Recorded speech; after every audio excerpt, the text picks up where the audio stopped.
Thuruthikkara Emmanuel Marthoma ഇടവകയുടെ ശതാബ്ദി ആഘോഷങ്ങൾക്ക് സമാപനമായി. സമാപന സമ്മേളനത്തിൽ ഗവർണർ രാജേന്ദ്ര ആർലേക്കർ മുഖ്യാതിഥിയായി പങ്കെടുത്തു. ശാസ്താംകോട്ട തുരുത്തിക്കര ഇമ്മാനുവൽ മാർത്തോമ പള്ളിയുടെ ശതാബ്ദി ആഘോഷങ്ങൾക്ക് സമാപനമായി.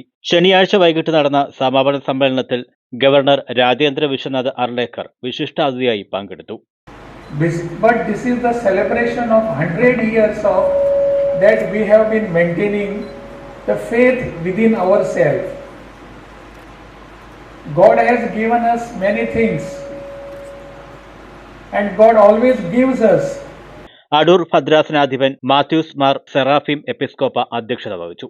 ചടങ്ങിൽ മാർത്തോമ സഭയുടെ പരമാധ്യക്ഷൻ ഡോക്ടർ തിയോഡോഷ്യസ് മാർത്തോമ മെത്രാപ്പൊലീത്ത ഭദ്രദീപം തെളിയിച്ചു. സുവനീർ പ്രകാശനവും ചാരിറ്റി ഫണ്ട് സ്വീകരണവും കൊടിക്കുന്നിൽ സുരേഷ് എം.പി. നിർവഹിച്ചു. പ്രവാസി കൂട്ടായ്മയുടെ ഉദ്ഘാടനവും ലോഗോ പ്രകാശനവും N.K. പ്രേമചന്ദ്രൻ എം.പി. നിർവഹിച്ചു. ശതാബ്ദി മെമ്മോറിയൽ പാലിയേറ്റീവ് കെയറിന്റെ ഉദ്ഘാടനം കോവൂർ കുഞ്ഞുമോൻ എം.എൽ.എ. നിർവഹിച്ചു.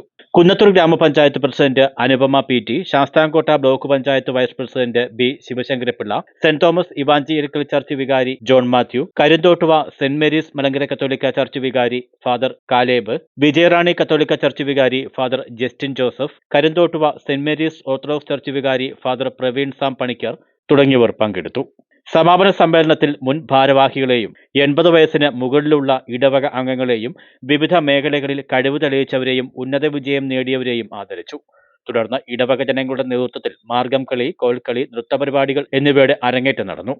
News bureau, Karunagappally.